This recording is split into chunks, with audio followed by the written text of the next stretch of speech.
Eles riram quando ela afirmou que sua mãe era uma Navy SEAL.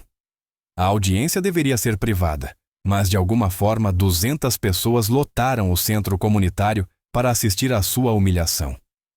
Embry sentou-se sozinha à mesa enquanto o superintendente erguia sua redação de candidatura à faculdade como se fosse uma prova de crime. Os sussurros ficaram mais altos.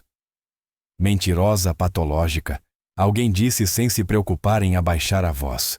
O que começou como uma revisão acadêmica havia se tornado um julgamento público, mas eles não sabiam sobre o SUV preto que parava do lado de fora, nem por que seu avô continuava a olhar para o relógio com tanta certeza. De qual cidade do mundo você está assistindo a este vídeo hoje? Se esta história toca, você considere se inscrever para mais momentos de vindicação inesperada.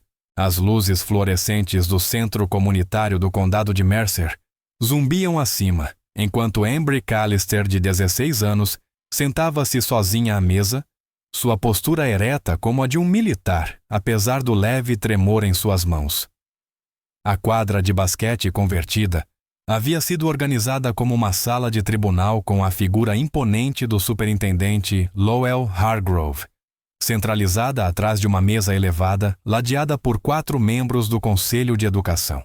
Esta audiência de avaliação de caráter está agora em sessão, anunciou Hargrove, sua voz ecoando pelos alto-falantes para as 200 pessoas da cidade, que de alguma forma haviam descoberto o horário e o local do que deveria ter sido uma revisão acadêmica privada.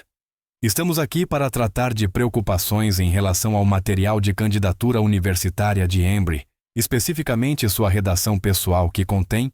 Ele fez uma pausa para dar ênfase, afirmações questionáveis. Os olhos de Embry percorreram a multidão até encontrarem seu avô.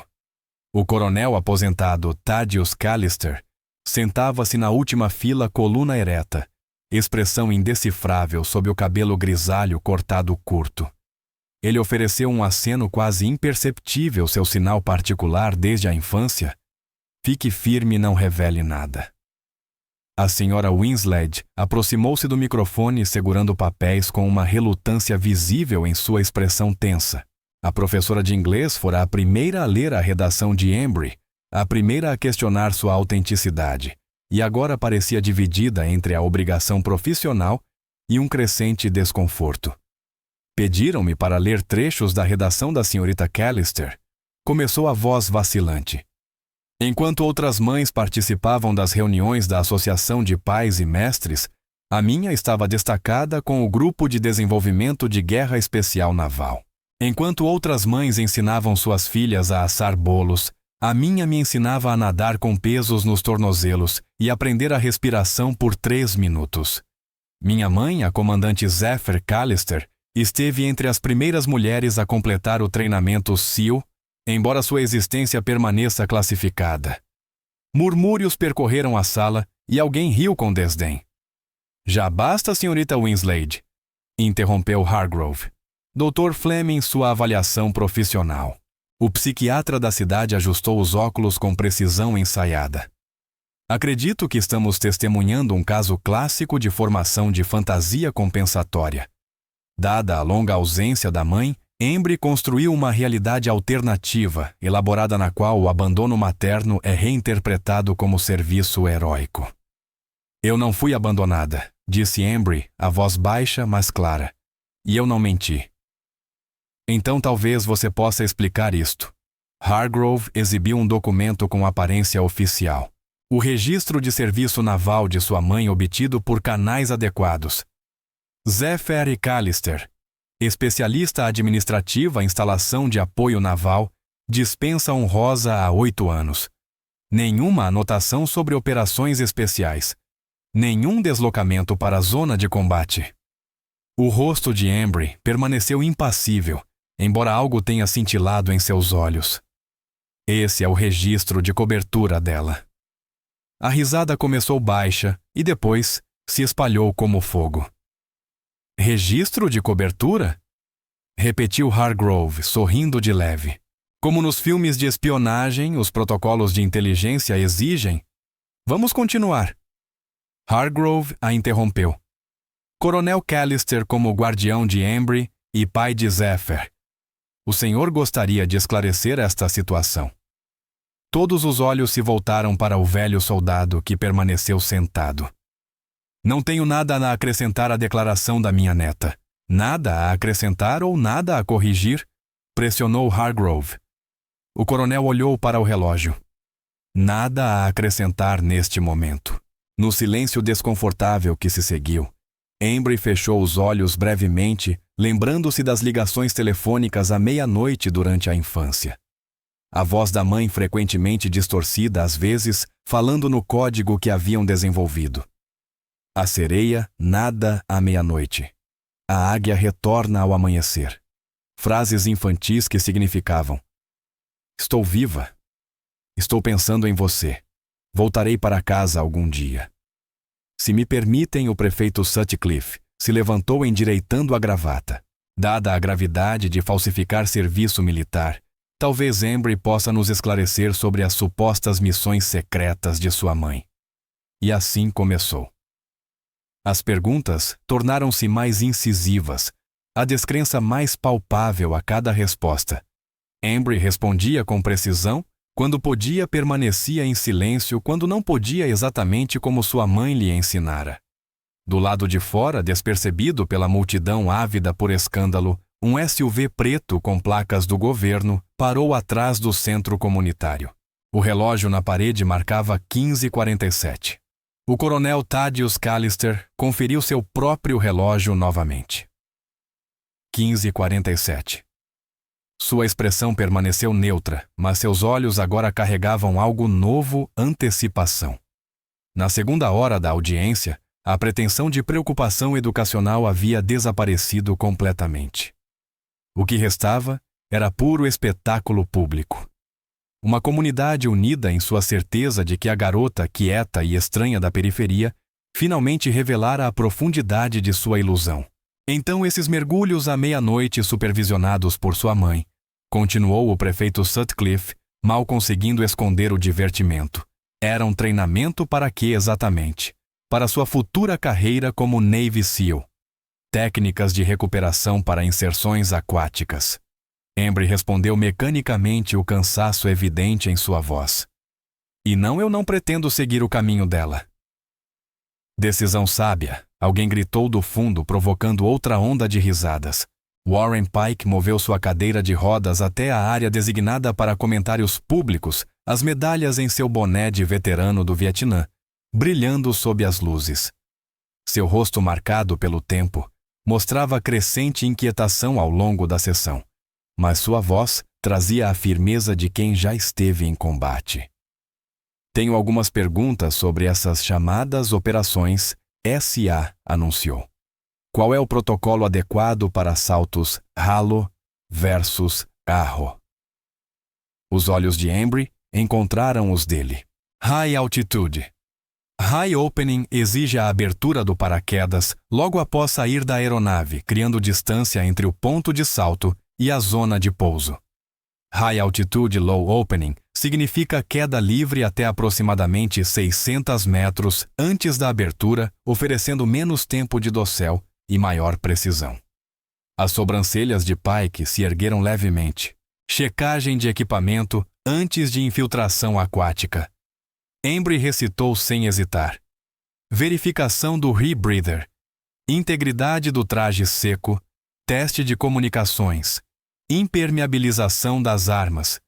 Segurança do pacote de missão, além das checagens individuais da equipe, conforme o equipamento especializado da operação. Um músculo se contraiu no maxilar de Pike. Isso é algo que qualquer um poderia aprender em filmes ou videogames, interrompeu Hargrove, claramente irritado com a troca técnica.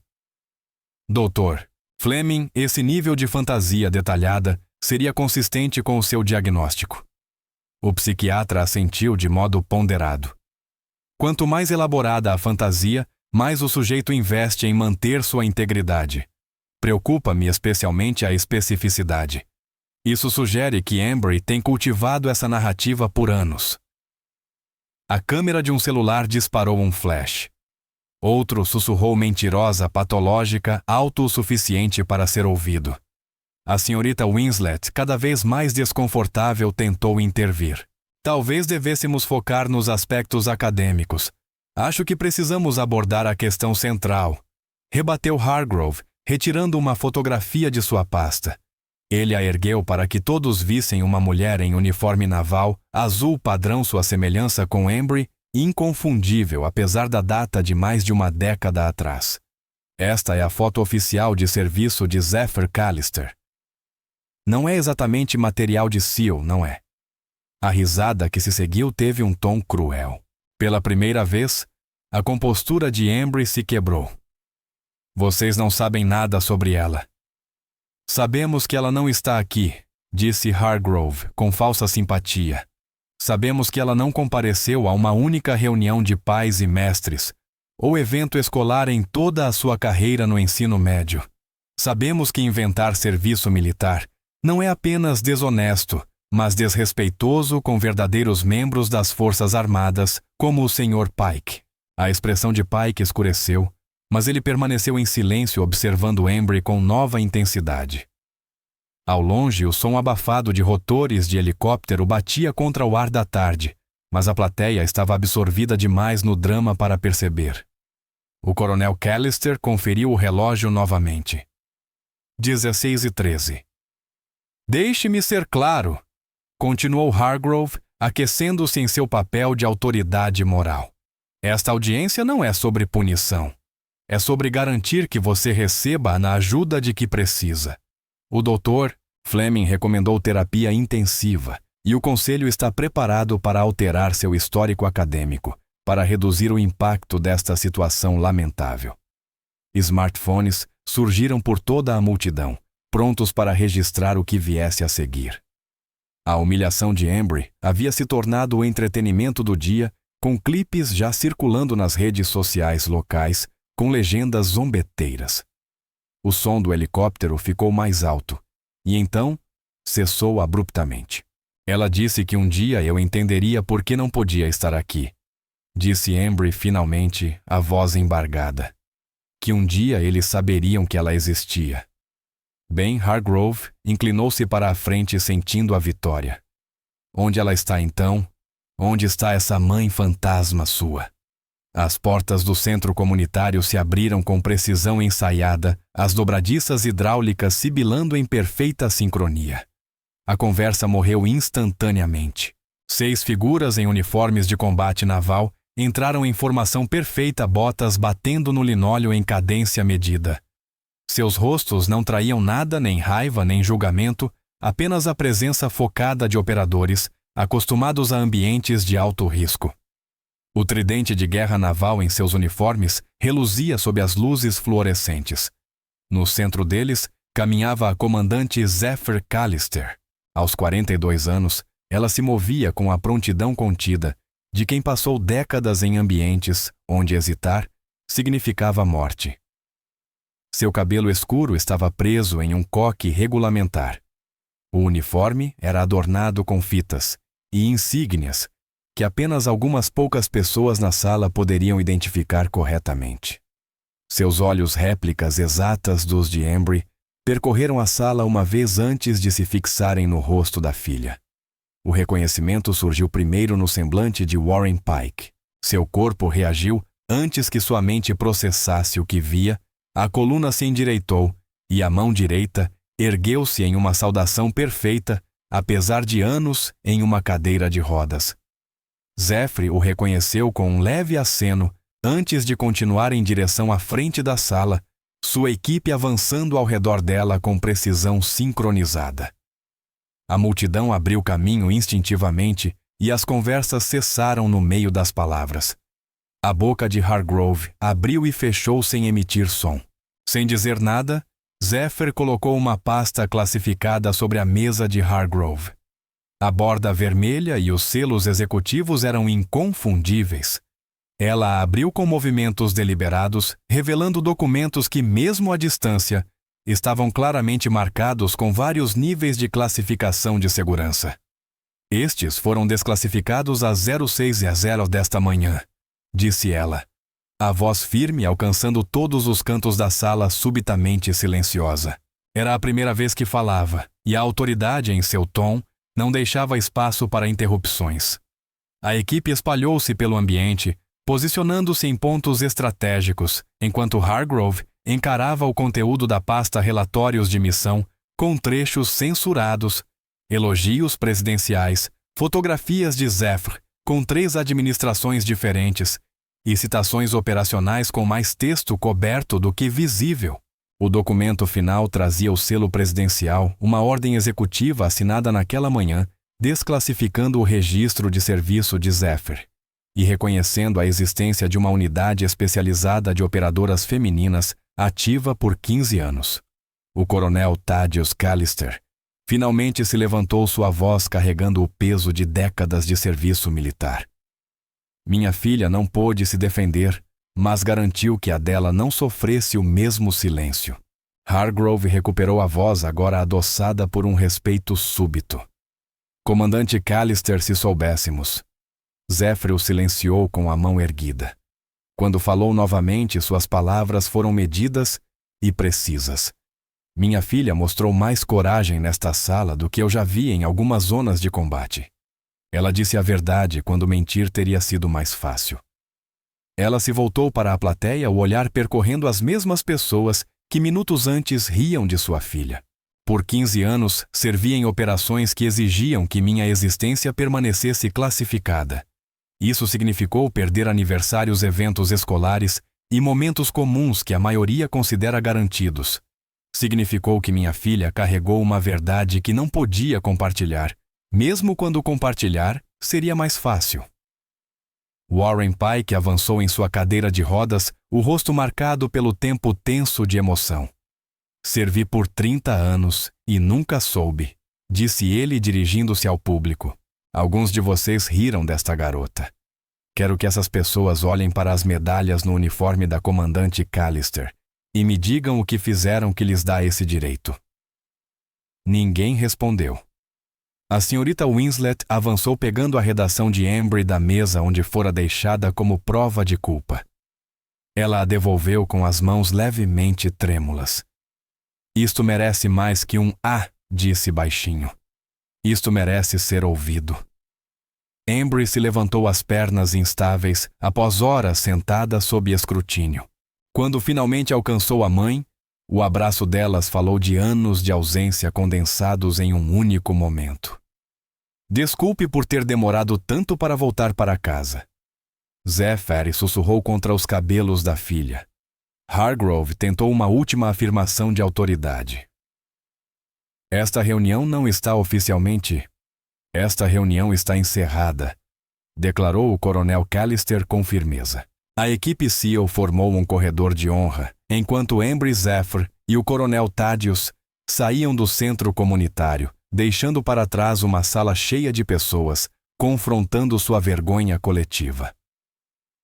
6 meses depois, Embry estava diante de uma audiência do Congresso sobre o papel das mulheres em funções de combate. Seu depoimento carregava o peso de quem conhecia de perto os custos do segredo e o poder da verdade, finalmente dita em voz alta. Minha mãe nunca pediu reconhecimento. Concluiu a voz firme enquanto Zephyr observava orgulhosa da galeria. Ela só queria servir, mas às vezes, o maior serviço é permitir que sua verdade seja vista.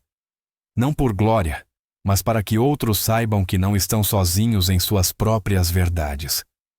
A sala de audiências irrompeu em aplausos, um contraste marcante com a zombaria que ela enfrentara no condado de Mercer. A representante Alvarez, presidente do comitê, inclinou-se para o microfone. Senhorita, Callister, seu depoimento hoje ajudará a moldar políticas para gerações de militares. Obrigada por sua coragem. Quando Embry recolheu suas anotações, um assistente do Congresso aproximou-se com uma mensagem. Eles estão esperando por você na rotunda. Do lado de fora da sala de audiências, um grupo de jovens mulheres em uniformes da Academia Naval estava em posição de sentido. A líder, uma cadete do primeiro ano com olhos determinados, deu um passo à frente. Senhorita, Callister, queríamos agradecer-lhe pessoalmente. O registro de serviço desclassificado de sua mãe agora é leitura obrigatória na academia. Embry sorriu, ainda não acostumada ao reconhecimento que se seguiu à revelação da carreira da mãe. Eu sou apenas a mensageira. Às vezes a mensageira muda tudo, respondeu a cadete. De volta ao condado de Mercer, as mudanças haviam sido igualmente profundas, mas muito mais complicadas. O centro comunitário cenário da humilhação pública de Embry havia sido renomeado como Callister Veterans Hall. As mesmas pessoas que haviam rido agora falavam de Zephyr e Embry com orgulho performático, reivindicando ligação com os residentes mais famosos da cidade. O prefeito Sutcliffe renunciou depois que o vídeo de seu interrogatório vazou e se tornou viral. Suas aspirações políticas desmoronaram sob o peso da repulsa pública. O Dr. Fleming fechou sua clínica e mudou-se para um estado vizinho. O superintendente Hargrove permaneceu, mas sua autoridade foi permanentemente diminuída, sua antiga confiança substituída por uma deferência cautelosa sempre que a família Callister era mencionada. Apenas Warren Pike conquistou perdão genuíno. O veterano do Vietnã visitou a casa dos Callister no dia seguinte à audiência, subindo a longa entrada em sua cadeira de rodas para oferecer um pedido formal de desculpas. Eu sabia que havia algo errado, disse a Zephyr enquanto se sentavam na varanda. A maneira como ela respondeu às minhas perguntas, a precisão, mas eu não falei quando deveria. Você está falando agora, respondeu Zephyr, oferecendo-lhe café. É isso que importa. As cartas começaram a chegar na semana seguinte. Centenas delas de todos os cantos do país. De filhas e filhos de militares cujas contribuições permaneceram nas sombras. De jovens mulheres inspiradas a seguir caminhos que outros afirmavam que elas não poderiam trilhar. De pessoas que carregaram verdades que outros se recusavam a acreditar.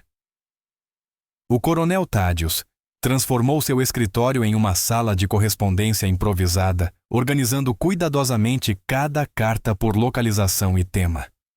Sua mãe também recebia cartas assim. Contou a Embry certa noite, enquanto eles organizavam a correspondência do dia. Após sua primeira missão, quando o programa ainda era experimental, mulheres de várias forças armadas escreviam ao seu superior sem saber seu nome, mas sabendo que ela existia.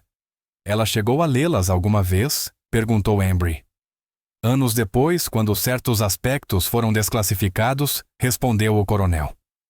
Elas significavam tudo para ela saber que havia aberto portas. Foi por isso que ela estava tão determinada a voltar para casa quando surgiu a situação da sua redação. Ela entendia o que significava ser visível. O coronel tirou uma carta do bolso gasta nas bordas pelo manuseio repetido. Esta chegou para você ontem. Entrega especial. O selo presidencial era inconfundível. Embry abriu com cuidado suas mãos mais firmes do que haviam sido no centro comunitário meses antes. O jantar dos correspondentes da Casa Branca leu em voz alta. Eles querem que nós duas participemos. Sua mãe receberá a Medalha Presidencial da Liberdade, explicou o coronel. Não apenas pelo serviço dela, mas pelo que sua visibilidade significa para as futuras gerações.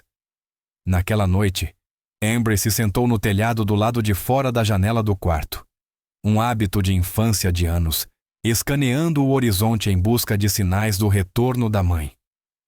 As estrelas estavam particularmente brilhantes, sem nuvens ou luz ambiente da propriedade rural.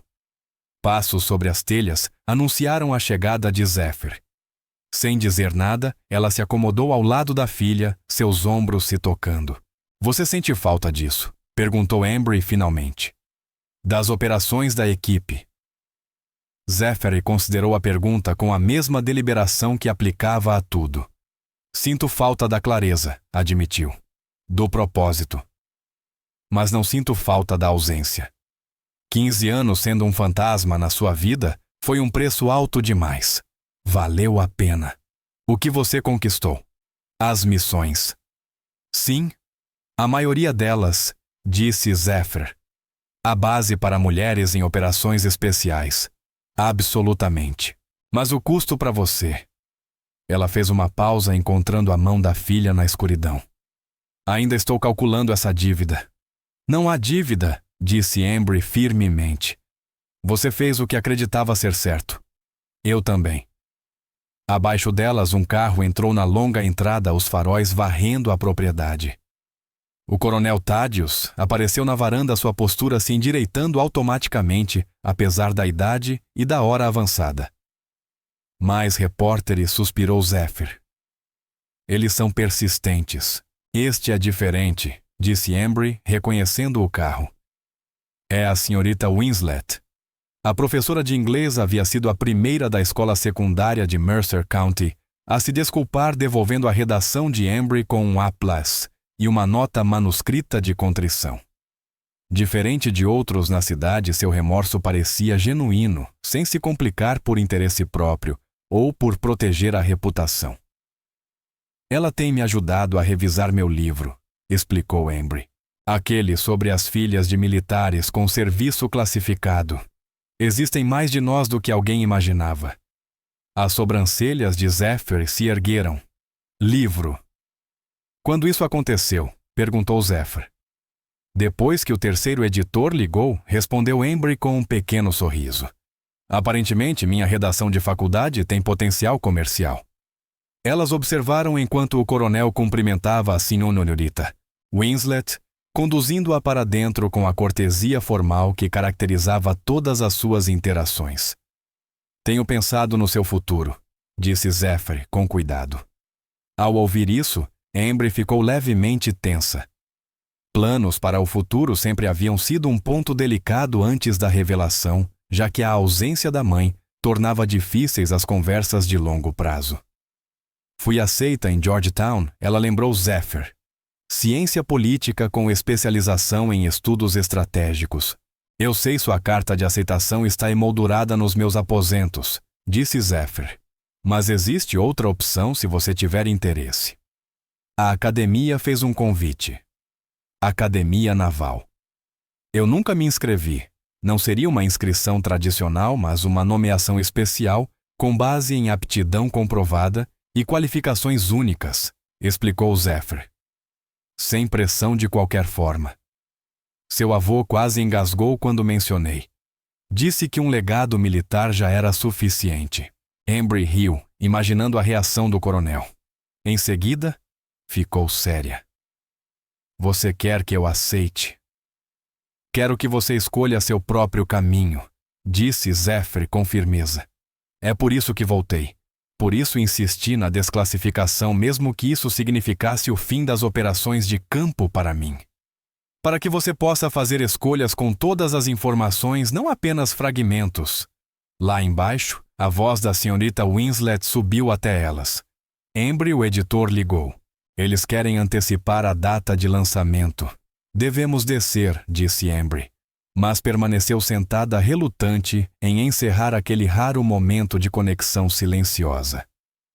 Mais um minuto, concordou Zephyr, reclinando-se para observar as estrelas com a mesma intensidade que antes aplicava aos planejamentos de missão. Georgetown ou Anápolis, autora ou estudante, ou ambos, a escolha é sua.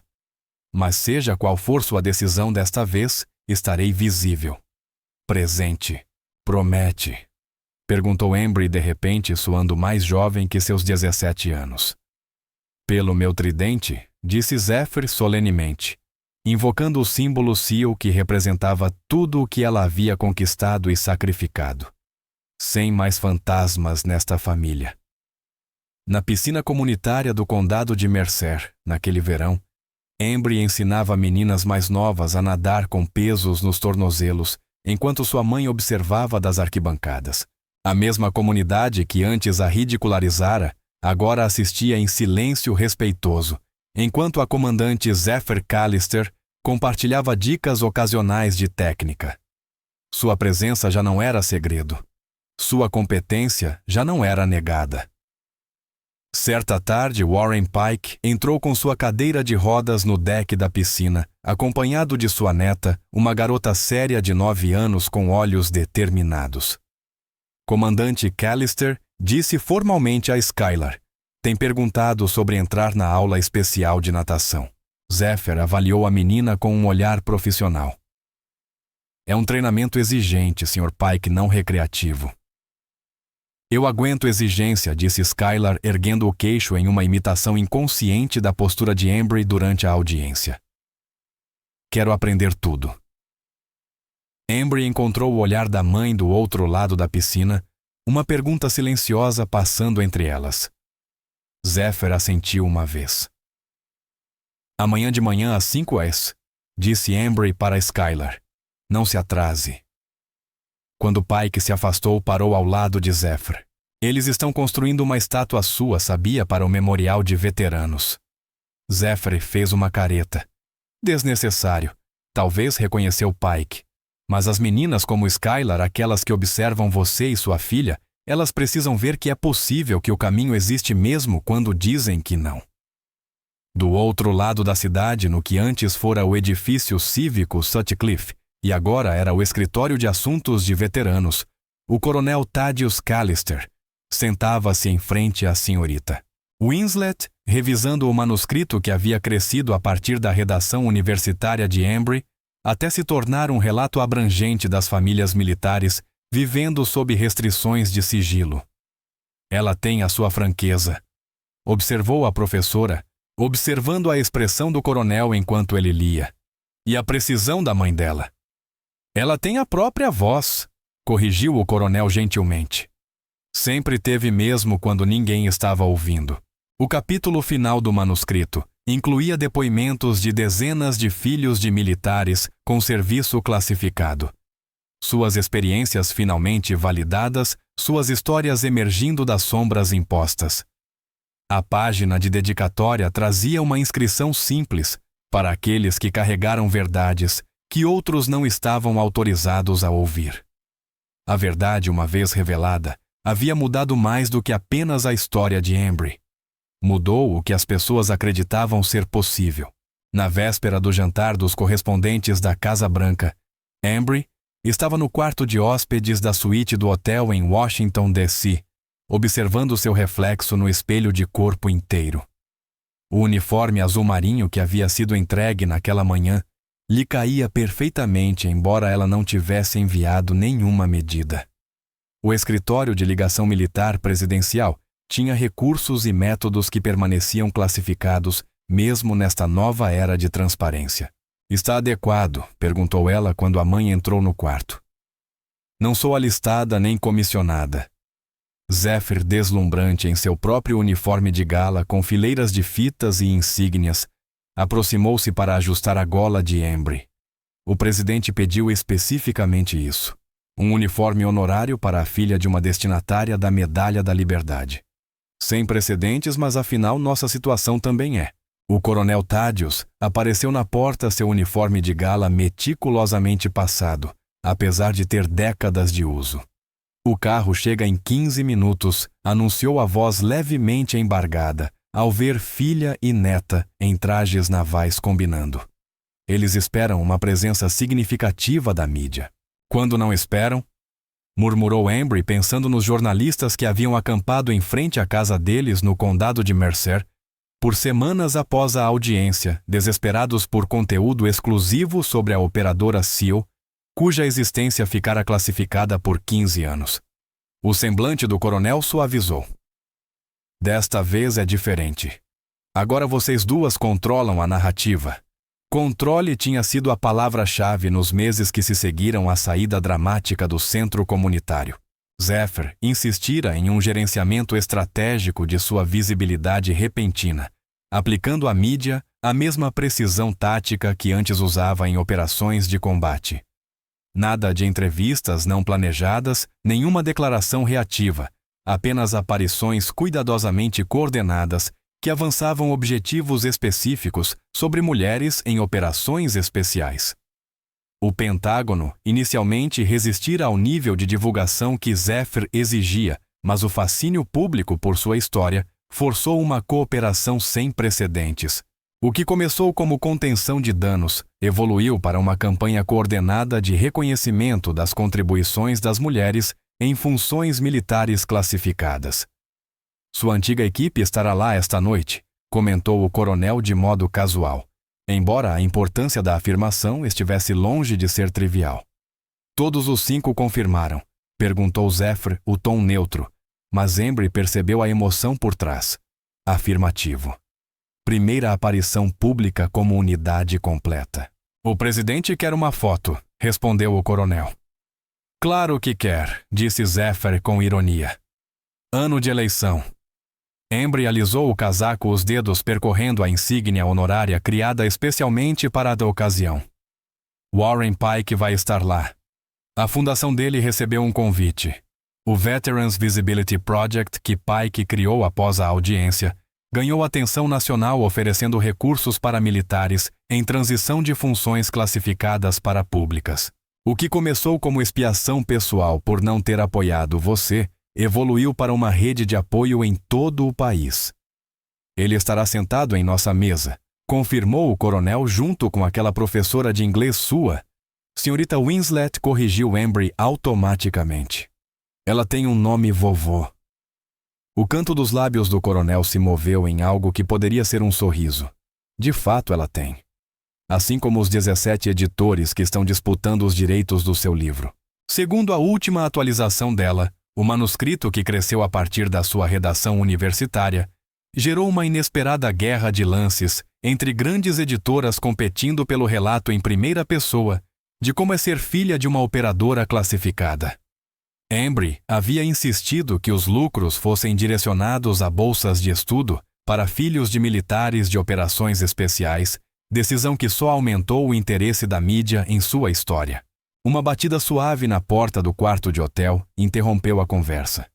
O coronel se desculpou para atender, enquanto Zephyr fazia uma última inspeção no uniforme de Embry. Pronta, ela perguntou finalmente a frase simples, carregando camadas de significado entre elas. Para um jantar ou para o que vier depois? Perguntou Embry. Para ambos, respondeu Zephyr. Embora eu ainda não esteja convencida sobre Anápolis, a nomeação para a Academia Naval permanecia um ponto de leve debate entre elas, com Zephyr, preocupada com o peso do legado e da expectativa, enquanto Embry via cada vez mais como uma extensão natural de sua jornada. Georgetown ainda está na disputa, garantiu Embry. Ciência política abre portas diferentes. O que importa é que sejam portas que você escolha atravessar, disse Zephyr com firmeza. Não obrigações que você sinta por causa do meu caminho. O coronel reapareceu a expressão inusitadamente animada. Há alguém aqui que vocês duas deveriam conhecer. Ele se afastou para revelar uma jovem em uniforme de gala do exército. Sua postura era perfeitamente militar, apesar do nervosismo evidente. Tenente Farah de la Cruz apresentou-se estendendo a mão primeiro para Zephyr, depois para Embry. Oficial de inteligência do exército anteriormente ligada a atividades especiais. Anteriormente, perguntou Zephyr, o interesse profissional evidente em seu tom. Desclassificada no mês passado, senhora, após a ordem executiva que está sendo chamada de Doutrina Callister, explicou a tenente. Sou uma das 23 operadoras cujo registro de serviço foi reclassificado em preparação para a cerimônia desta noite. A importância do número não passou despercebida por nenhuma delas. 23 mulheres, cujas contribuições antes eram invisíveis, agora reconhecidas em uma única revisão de política. O presidente queria que a senhora soubesse antes do anúncio. Continuou a tenente de la Cruz. Seu depoimento não mudou apenas o seu próprio status comandante. Ele criou uma estrutura para reconhecer dezenas de nós. Embry observou a mãe absorver essa informação, notando a sutil mudança em sua postura. O breve lampejo de emoção foi rapidamente contido. 15 anos de disciplina operacional não desaparecem da noite para o dia, nem mesmo em momentos de grande significado pessoal. As outras estarão no jantar, perguntou Zephyr. Primeira fila, senhora. Fomos instruídas a nos levantar quando a senhora receber a medalha, confirmou de la Cruz. Primeiro reconhecimento público de todo o programa. Depois que a tenente se retirou para reunir-se às colegas, o coronel Zephyr e Embry seguiram para o local em silêncio contemplativo. Pelas janelas escurecidas do carro, passavam os marcos de Washington, monumentos de uma história que agora estava sendo reescrita para incluir as contribuições daqueles que serviram nas sombras. O tapete vermelho que levava ao salão de baile estava repleto de jornalistas e fotógrafos. Embry já estava acostumada às câmeras nos últimos meses, mas a dimensão da presença da mídia naquela noite era sem precedentes. "Lembre-se dos protocolos", murmurou Zephyr enquanto se aproximavam da linha de imprensa. "Nenhum detalhe operacional, nenhum nome de membro da equipe a menos que tenha sido liberado para divulgação." "Eu sei, mãe", assegurou Embry. "Vivi com protocolos de classificação a vida inteira." Elas atravessaram a barreira de perguntas com eficiência treinada, oferecendo respostas medidas sobre a cerimônia enquanto desviavam solicitações mais incisivas por detalhes operacionais. O coronel caminhava ligeiramente atrás delas, sua presença lembrando o legado militar que ligava 3 gerações da família. Dentro do salão, a entrada deles causou um sutil murmúrio de reconhecimento. Conversas pararam, cabeças se voltaram, e o respeito se manifestou nas posturas eretas do pessoal militar espalhado pela multidão. Warren Pike os aguardava em sua mesa designada, levantando-se da cadeira de rodas para oferecer uma saudação que Zephyr retribuiu com precisão formal. Ao lado dele, a senhorita Winslet, em um simples vestido preto, exibia uma expressão de contínuo assombro por se encontrar em companhia tão distinta. "Comandante, acrescentaram um segmento ao programa", informou Pike em voz baixa. "O presidente quer reconhecer individualmente as 23 operadoras." "Isso não estava no acordo", disse Zephyr, a voz assumindo o tom firme que Embry reconhecia de momentos tensos. "Algumas dessas mulheres ainda têm questões de segurança. Participação voluntária apenas", assegurou Pike. "Mas pelo que estou ouvindo, todas as 23 aceitaram. A tenente Dela Cruz tem sido bastante persuasiva sobre a importância histórica." Quando se sentaram, Embry notou uma formação de mulheres em diferentes uniformes militares posicionadas perto do palco. Embora usassem insígnias de diferentes ramos e patentes, compartilhavam um foco e uma presença singulares que as diferenciavam do pessoal militar tradicional presente. "Suas companheiras de equipe", sussurrou ela para a mãe. "Não apenas minhas", corrigiu Zephyr suavemente. "Suas também de outra forma. Cada uma delas tem uma família que carregou o mesmo fardo que a sua. Crianças que não podiam contar a sua verdade." A apresentação presidencial foi apropriadamente solene, reconhecendo a importância histórica da noite, enquanto navegava com cuidado pelos aspectos que permaneciam classificados. Quando Zephyr foi chamada ao palco para receber a Medalha da Liberdade, as 23 mulheres se levantaram em perfeita sincronia à sua presença, criando uma manifestação visível do que antes existia apenas nas sombras. As palavras do presidente foram breves, porém incisivas.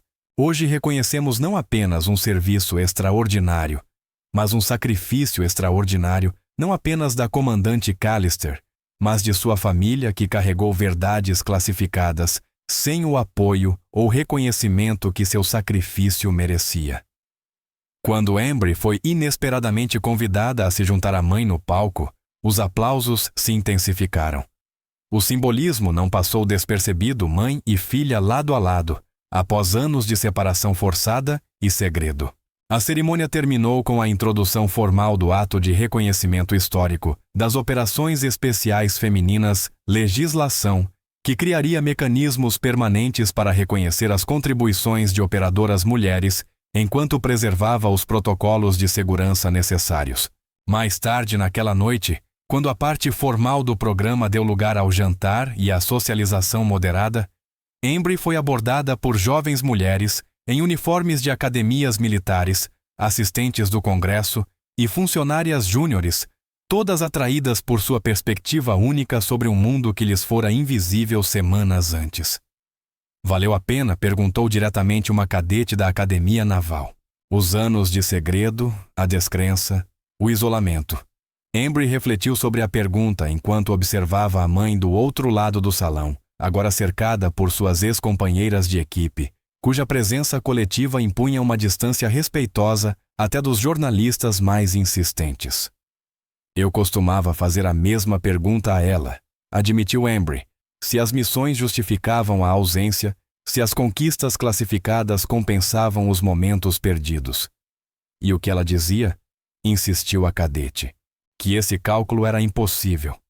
Respondeu Embry, que o serviço exige sacrifício, mas o peso desses sacrifícios não é medido em medalhas, nem em reconhecimento público. Então, como é medido? Embry virou-se completamente para encarar a jovem, reconhecendo nela a mesma curiosidade determinada que a sustentara durante anos, carregando verdades classificadas. Pelo fato de a verdade, quando finalmente pode ser dita, ainda importar, disse. Pelo fato de as portas que você ajudou a abrir permanecerem abertas para quem vem depois. Pelo valor do silêncio quando enfim quebrado, se mostra digno do som que produz. Do outro lado do salão, Zéfiro encontrou o olhar da filha e ofereceu um pequeno aceno.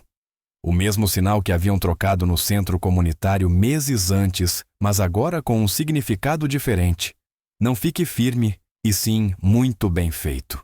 Não revele nada, e sim, tudo mudou. A verdade, uma vez revelada, havia mudado mais do que apenas a história delas, mudara o que as pessoas acreditavam ser possível.